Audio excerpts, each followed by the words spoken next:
سلطان محمد ثانی، جو سلطان محمد فاتح کے نام سے معروف ہوئے، 1833 ہجری بمطابق 1429 عیسوی کو پیدا ہوئے اور 1886 ہجری بمطابق 1481 عیسوی کو دار فانی سے دار بقا کی طرف کوچ کر گئے۔ آل عثمان کے سلسلہ سلاطین کے یہ 7ویں سلطان ہیں جنہیں فاتح اور ابو الخیرات کے لقب سے تبرک ملی۔ انہوں نے تقریباً 30 سال تک حکومت کی۔ ان کا دورہ حکومت مسلمانوں کے لیے خیر و فلاح اور عزت و جاہ کا باعث بنا۔ اپنے والد کی وصال کے بعد 16 محرم 1855 ہجری بمطابق 18 فروری 1451 عیسوی کو تخت سلطنت پر جلوہ افروز ہوئے۔ اس وقت اس کی عمر صرف 22 سال تھی۔ سلطان محمد فاتح بے مثال شخصیت کا حامل انسان تھا۔ اس میں قوت اور عدل دونوں صفات بیک وقت جمع تھے۔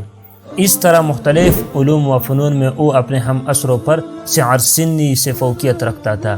یہ علوم اس نے مدرسۃ العمراء سے حاصل کیے تھے۔ بالخصوص مختلف زبانوں میں مہارت کے حوالے سے وہ دوسروں سے کہیں آگے تھا اور کتب تاریخ کے متعلق خاص شغف رکھتا تھا۔ اسی چیز نے بعد میں انتظامی امور اور جنگی میدانوں میں ان کی شخصیت کو نمایاں کرنے میں اہم کردار ادا کیا، حتیٰ کہ وہ تاریخ میں محمد فاتح کے لقب سے مشہور ہوا اور قسطنطنیہ جیسے قابل تسخیر شہر کو فتح کرنے کا اعزاز حاصل کر لیا۔ سلطان محمد فاتح نے وہی پالیسی اختیار کی جو اس کے آباء و اجداد نے اختیار کی تھی۔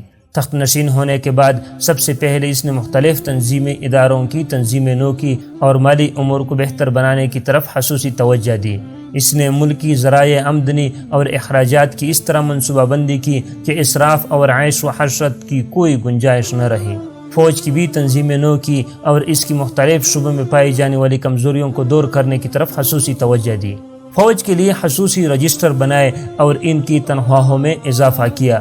نیز اس دور کے جدید اسلحہ سے انہیں ہر طرف سے لیس کیا۔ ڈسپلن قائم کرنے کی غرض سے فوج کے لیے سخت قوانین تشکیل دیے۔ اگر کسی فوجی نے کوتاہی کیا، اپنی ڈیوٹی میں سستی اور کاہلی کا شکار ہوا تو اس سے نوکری سے الگ کر دیا گیا۔ دربار شاہی کی طرف بھی خصوصی توجہ مبذول کی۔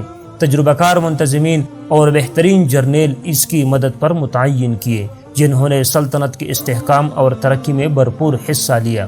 اور جب داخلی امور کی طرف کلی طور پر مطمئن ہو گیا تو مسیحی علاقوں کی طرف متوجہ ہوا اور ان کو فتح کرنے اور ان میں اسلام کی اشاعت کے بارے میں سوچنے لگا۔